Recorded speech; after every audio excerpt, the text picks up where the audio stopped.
Aloha, everybody. Folks, I'm super excited about today because this gentleman, I've known him in high school, and it was funny because, so his name is his English name is Garmon, and my name is Gavon. And so we used to kind of do this thing where we'd be like, oh, Garmon, Gavon, we're both Hawaiian Asian. And then Garmon, I don't know if you remember this. We used to call ourselves G-Force back in the day. Yeah. like for a while, we called ourselves G-Force. I don't know how that came to be, but just because, Gavon, Garmon and stuff. But friends. but it's interesting too, because I know he does a lot of graphic design work, and he's real deep into health and fitness. He's a trainer now, and he does a lot of great things for the community. And so I had to get him on a show because, well, for one reason, I haven't talked to him for a while. But back in the days, we kind of hung out quite a bit in high school, and just, as life happens, you just kind of go like that. But now we're back here again. So I'm going to let him do all the talking for the rest of the show. And my man, Pomai Brown, Garmon Brown, please go ahead and introduce yourself, my brother. Aloha, my name is Pomai. I'm a fitness instructor for the UFC Gym, Honolulu. I've been with the company for over a decade now. Basically been about a personal trainer for over 15 years. And yes, actually, thank you for bringing up. My degree was actually in 2D and 3D computer animation. So I taught over at Iolani, Farrington, Myron Thompson, White Prep Academy. So that was kind of my career before what you see what's going on nowadays. So a little bit of nerd, a little bit of lifting, trying to keep it real on that side. Well, so when I was doing the graphic design stuff, I studied a little bit of Maya and Lightwave, I think was the other one. Which ones do you know? So I got mostly Autodesk Maya for the most part. And then at the time, to be honest, I haven't really practiced a lot of that stuff recently. But it was mostly the Adobe packages, right? So you had all the Photoshops and the After Effects and things like that. So that was like 2010, maybe even a little bit before, somewhere circa around there. So yeah. So that's kind of crazy because you and I kind of had similar paths where, I was trying to do some fitness stuff. And then now I do e-learning development, so a lot of the graphic design. And you also did graphic design too, but now you do the health fitness. What was that? You still lift. You still lift a lot. Yeah, but not up to your level, bro. Well, up to your level, man. No, serious. You're a trainer, dude. That's a whole nother level. It's been a fun career. That's for sure. This is coming from, my mom was a educator. She was a school counselor over at Kalihi Elementary. And it was kind of interesting. So on one side of it, it was no surprising that I got into education for a degree that really didn't have kind of a structure at the time, or at least at the elementary and high school level. And then there is like no discernible tangents on how that became into personal training, but it was a weird connection. I'll say that. So yeah, how did you fall into that? By the way, I was just kind of curious. How did that? So something a little bit about myself as far as a trainer. So over the years, I've been kind of jumping between other gyms, and part of my job was teaching other coaches how to be better coaches. That's been one of my responsibilities for the UFC Gym. That being said, rewinding it, and everybody always, gives a little elevator speech about themselves of how did you become a trainer? What's your passions? Things of that nature. To be honest, if we're looking back at around 15 years ago, I think you might have remembered the Furlough Fridays that was going around with the state, right? So basically, I was teaching at Iolani and I was teaching at Farrington. So when all the furloughs started hitting, they cut out all the program money for over at Farrington. And I really give my hats off to people like Christina Ho over at Farrington School, hands down one of the best video instructors that they have. And I was working alongside with her. She tried to keep things employed, but honest to God, I just fell into it looking for a part-time job, just something to make up half my paycheck. It was really kind of eye-opening. After a couple months, I basically surpassed that income, And as life goes, we just kind of follow where the money is, right? So keep the bills paid, all that type of stuff. But plus, I know you, man. I remember you wrestled that in high school, and I know all the guys that wrestle got a real disciplined mindset, bro. So yeah, that's awesome that you fell into that. It's like, yeah, I totally. When I saw you doing this as your career, I'm like, oh yeah, that's him. And want to still send shout outs to brother Nainoa. He was holding it down too, right? Yeah, yeah, I saw that. Yeah. Uh, True story. I used to lift over. This was a long time ago. Over at the Spa Fitness over near Punahou, and that's where I would run into Nainoa. I know because his dad, right, owned it. Yeah. Yeah, yeah, yeah. And then I was working at the UFC Kailua at the time, and Nainoa would come in, and I was one of the bodywork coaches at the time, so I was helping him out with his shoulder and things. So it was kind of, obviously we have a reunion coming up, so it's going to be good to see everybody again. Okay. I was just going to ask you, you going? So right on, man. I'll see you over there. Guarantee. I'm gonna try. I've been a little out of the loop, so I'm gonna Okay. what you call it, but I'll definitely try. That'll be good, man. Yeah. And sorry about that. That impromptu shout out to you on those stock images, man. Because like I said, because I do that graphic design work. I work for this mainland company, and they were wanting me to find some stock images, and I just so happened to look up Hawaiian stuff, and then you popped up. I was like, oh, bro, that's my classmate. I had to shout that out. I have so there. Remember how I said there was a weird crossover? So I guess you could call it kind of a sub career, and it's I was proud of it. So I did a lot of modeling for like Hilo Hatties and things like that. I had my SAG after card. I was in a Hawaii 50, the first Jumanji that they were down here. And that, I guess you can kind of say, going from, let's say, a very nerd centric computer life, that I had these odd jobs now kind of doing fitness modeling on the side. And matter of fact, my connection to UFC was Darlene Wong. So she was part of the UFC's original marketing department. And it was funny because I remember when we had our showroom days, I walked in, I was like, oh, Dar, you working? And she even had my Facebook up because I guess she was like looking through who the new hires were going to be and things like that. And I was like, you already know my page. You know me. And she's like, yeah.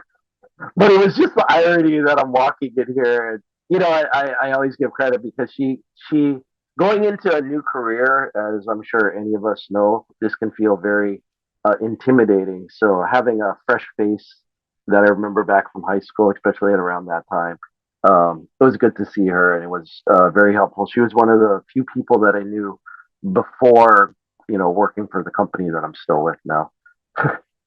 So, Have you had any other like recent acting gigs? Just curious. I'm still a part of ADRs, so I get a lot of postings for stuff, but it's a very hard to juggle like their time frame and schedule when you're working full time.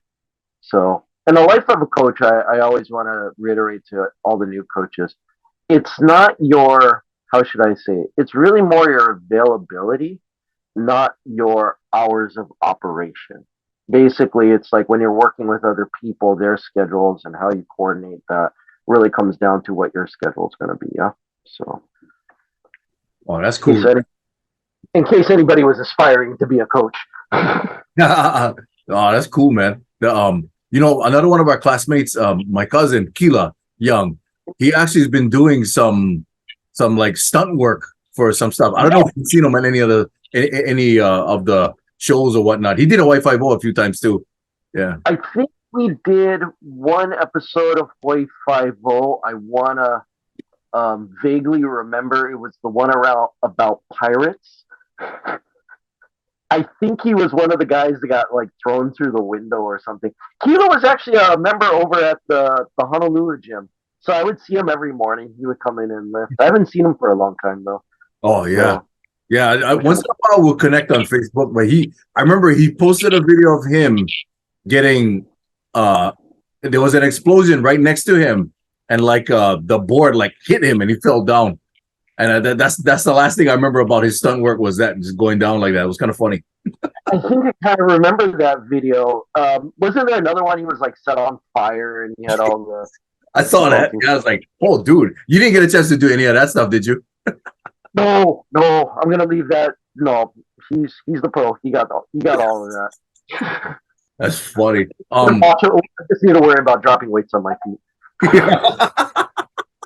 Oh, that's hilarious, bro. If you were to talk about challenges that you've had in your life and how you overcame them and like successes that you had in your life, what are some of the challenges and successes that you'd like to share with the viewers here on Hawaii Kaika? Any I think number one, being flexible. You know, it's funny that you mentioned me about like remembering that I was an athlete and I did stuff back in high school, and I thank you for remembering that. And then when I went off to college, I went into a very nerdy field, and kind of relating to you on this. And so when you're working on computers, it's like, well, welcome to me now sitting down for the next 12 hours a day, right? I don't know about you, but my choice of diet at the time was a lot of energy drinks and Pop Tarts. Right? Welcome to computer world, which is not anything to do with stuff in the health field, right? And I kind of mentioned that one of the biggest challenges was that conversion, and obviously things like COVID, things like the furloughs, and especially when you have a lot of the politics kind of affect the economy and income. What ended up happening was like I was just always striving to make the ends meet at the end of the day. And so, one big advice on like overcoming challenges is you having to be flexible on what you're going to be able to do. I'm just thankful that Kamehameha gave us the education that we have the ability to be smart enough to be able to handle those challenges. But those are one of those owner life, type of things that we weren't really kind of taught to prepare for, but you're definitely going to have to find a solution when those challenges arise. So, if you don't mind me asking a question, because it's been so long, Yeah. what was your kind of world like? And I think I shared with you offline with me doing a podcast too at the time. But what was kind of some of your experiences that you came out from COVID with? Oh, dude. So when COVID first happened, I was kind of on panic mode because, with a wife and two kids, the first thing I thought of, okay, so they gotta stay home. I gotta try find a job that's flexible. Huh? And so, like you said earlier too about flexibility, that was my priority. And so at the time, I was working a job that wasn't that flexible, and I was kind of scrambling. Um, and so when COVID happened, that was my biggest challenge was trying to find a profession that would allow me to be flexible, so I could possibly be home with kids, change certain things if needed. Because that was it for everybody, right? So everybody was kind of stressing out because of all these changes that needed to happen, getting vaccinated and whatnot. But the blessing that came out of COVID was I actually had more job opportunities come my way because of what I did for work. Because of e-learning, so I create digital training with all that graphic design and web development stuff that I do. I create training for different companies and corporations. And when COVID happened, nobody wanted to do face-to-face training. They wanted to just do everything online. And so that was the one positive that came out of that was I had more jobs coming my way. But it was just sifting through all of that and figuring out which one was the most flexible and apropos for my family situation, man. So it was kind of crazy. It was stressful and it was a blessing at the same time. Kind of strange, huh? Kind of a strange situation to be in.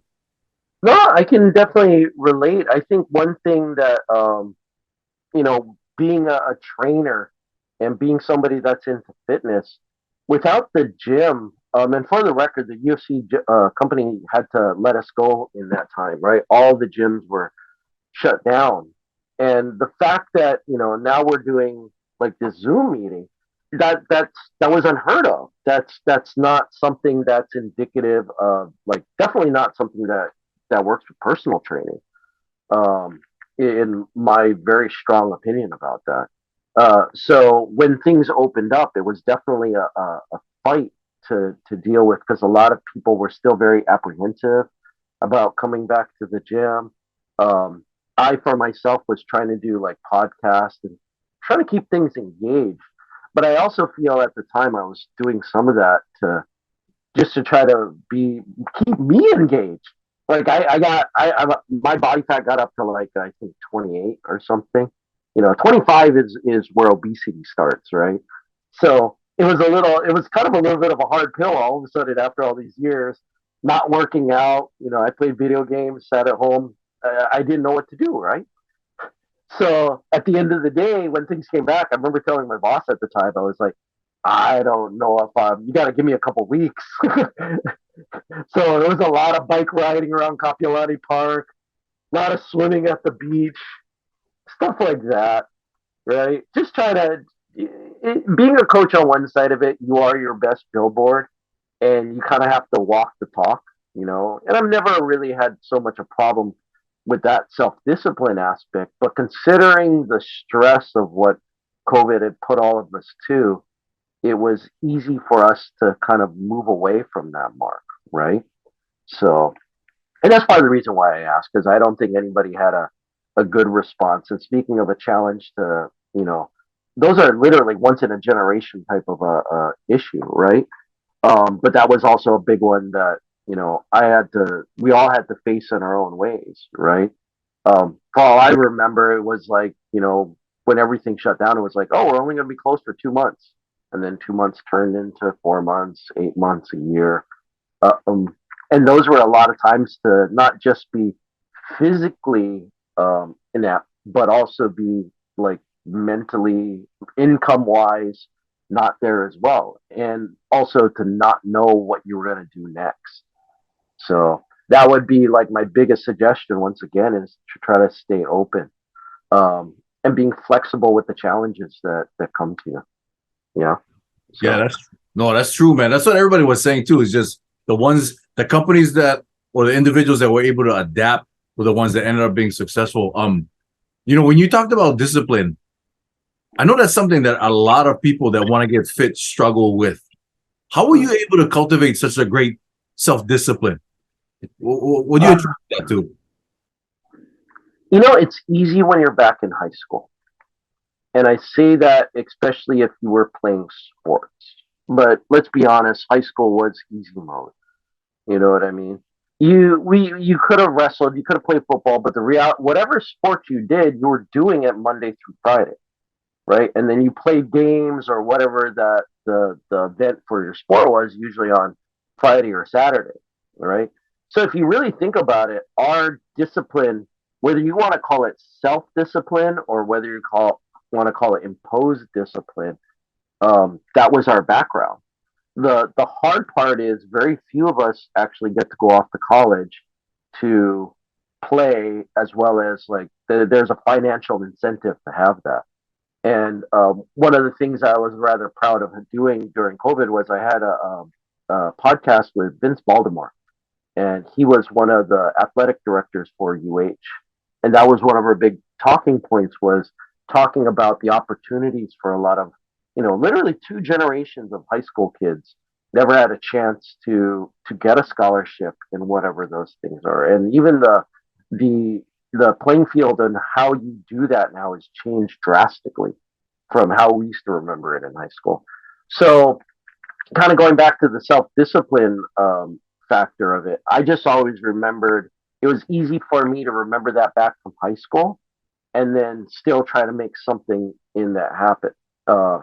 Now, I would say as we've gotten older, I'm sure you look back on a few things that you've done in the gym yourself, like you bench, like, oh, the first day I benched over 225 or something like that, right? Or guys, we all have that.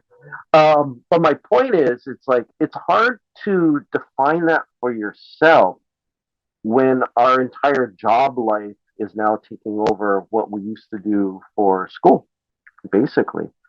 And I don't think COVID definitely did not help with teaching people where like health standards are supposed to be, right? And yes, as we get older, we're going to have to kind of change some of those priorities around. But the health measurements on how you look at that have never changed. Society has maybe gone this, that, and the other, and I'm not going to go completely in depth with that. But long story short is a lot of people don't have kind of basic knowledges about nutrition to start off with, as well as what a frequency for you to just even maintain your body. You know what I mean? So, and that's before looking at what our careers, and obviously we have more responsibilities now when we're older, married, kids, and even a full time job, right? I think our parents' generation was like, have a good Monday through Friday, work a good 40 hours a week. We're 40 hours a week, Jesus. I wish I was just working 40 hours a week to make things work. So, anyhow, I know that was a tangent, but that's probably one of the best ways I could try to answer that. No, that was perfect, man. I appreciate you sharing that, bro, because that's something that everybody has to hear, and people don't realize how much nutrition has a big play into all of that too. That's something I'm starting to like look into a lot more now. Do you help a lot of people on your own as like a personal trainer outside of UFC? No, and I have my contract won't allow me. I'll say it that way. But I mean, as far as family and friends, if they've ever asked me for advice on, just normal things, nothing outside of like, medical, like curing cancer type of stuff. That's not really my lane. But yeah, I mean, I still do help out. There was one day I think I was down over at Target and somebody was near a bunch of protein bars, and I had my UFC shirt on, and I was like, "What's supposed to be a good bar?" And unfortunately, there's not a short answer, but at the end of the day, it was still somebody who was like, "Well, this one has 23 grams of protein. Looks pretty good for me, low in carbs." So, like, small stuff doesn't. But at the end of the day, like, what our routine? Very few of us even know how much calories we tend to eat inside the course of the day. And I think one of kind of going back to that self-discipline part is I feel sometimes people misconstrued the word self-discipline with motivation. Those are not the same. Motivation, even for how a lot of people think it's supposed to be, you're not going to wake up. I don't wake up every single day happy that I'm going to go to the gym. Let me just be honest. What I'm trying to say here is motivation and responsibility.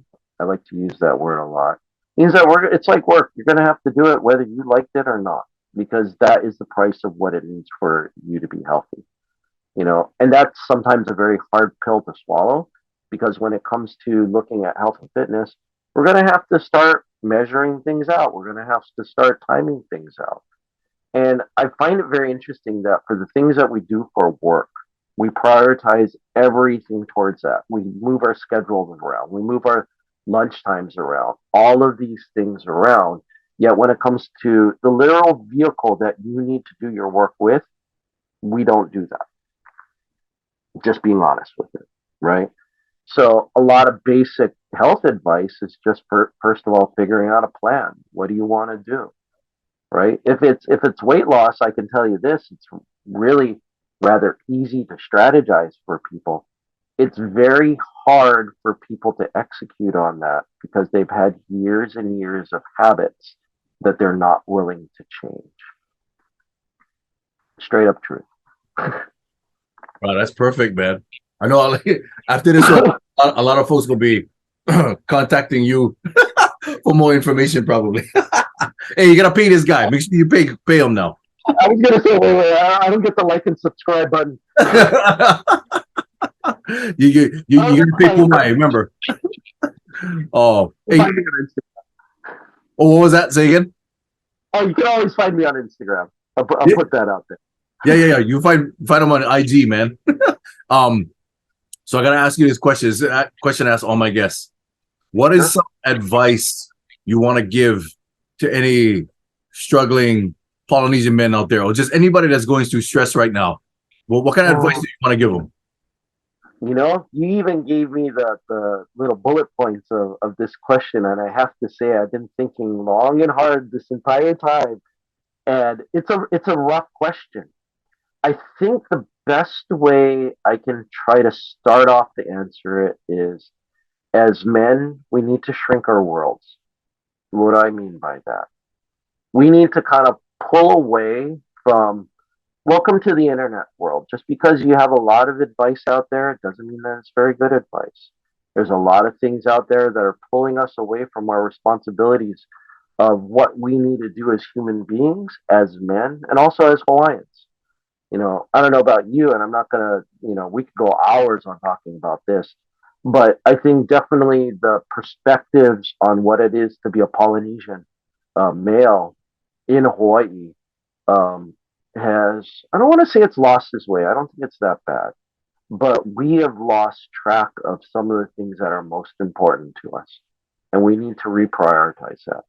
So as men, I feel that we should kind of shrink our world, hold the things that are closest, that are we hold the dearest to ourselves. Our family, our friends, first of all, and also be very selfish about your health. And as I kind of said before, prioritize to it. Absolutely prioritize to it. I refuse to use the old card to both of us. We don't need to go over the numbers, right? But on one side of it, I don't really feel like a whole lot of differences kind of change physically from high school. I don't get to play football. I don't get to swim as competitively that I used to. But once again, going back to the flexibility, we need to prioritize to, number one, be a little bit more selfish about ourselves, because that's one of the areas that we can work on to be better at our own health and wellness, right? This isn't a cookie cutter routine. All of us have to find our own things. It just so happens that both you and me, we like lifting, and the weights are ageless. You know what I mean? It's something that we could still continue to keep on with. But kind of going back to that motivation thing, it's something that I don't think that you don't worry too hard about. Like, it's like, oh, I'm gonna go to the weight room. Like, you just do it, you know. And that's kind of our happy place, And that's one thing that I kind of learned from COVID is that is a place that it's kind of my sanctuary. I enjoy working on myself on that side of it. For some people it could be surfing. For some people it could be hiking, right? I find it weird that we almost separate health and mental health into two different components nowadays. Yeah, by the way, they're tied into the same thing. Right? So caring just as much about your physical health has much to do as much as we do for our mental health as well. So, and one of those things I think we could do is shrink our worlds down, reprioritize. As a man, accept the responsibilities that we've made, and also look forward to more responsibilities. We need to be leaders of our house. We need to be the commanders of what we do for ourselves. So I'm going to put that there. I hope that answers that. Brother, that's wise words, man. Those things need to be put on memes. Like how the guys they get like the expert and they put the quote underneath and stuff like that. I like that, man. We need to be generals of ourselves and leaders for ourselves. When you were talking about the weight room, I remember I was watching several videos of different celebrities that consider the weight room to be their therapy too, like you and Oh, I. yeah. Like CT Fletcher, Terry Crews, Rock. The Rock recently had a video put out for Under Armour where he specifically talked about that. He says, "When I come in here, it's not just to look good. This is my therapy. I come in and I relieve my stress. I think about stuff I got to do in life, and then I rack it up and I walk away." And it's funny because when I've talked with other people about it, they kind of laugh at me when I tell them, "Oh, the weight room is my therapy," and they kind of laugh. I'm like, why would you laugh at that? Because I guess the stereotype is that you just get these big meatheads that walk in, oh, I want to be big and muscular. And I'm like, no, man, you don't realize that when you lift, I mean, for me, I literally imagine all that crap going on in my life exiting my body, and I leave it in the iron. I rack it up and walk away. That literally is what I do. And when I walk out with all those endorphins going through my blood, I feel good, and I'm ready, man. I'm ready for the next day, man. You know, It's a responsibility to ourselves that we have to do it, and in some cases, how we mentally go through it. Be honest, nowadays, I mean, I still lift, but I like throwing in a lot more martial arts. One weird takeaway that I got from bodybuilding is I hate cardio. So, when I talk about things like if you're doing that sport, I consider bodybuilding just an extreme example of self discipline with consistency. I don't really think that the workout routines are that much harder than anything else.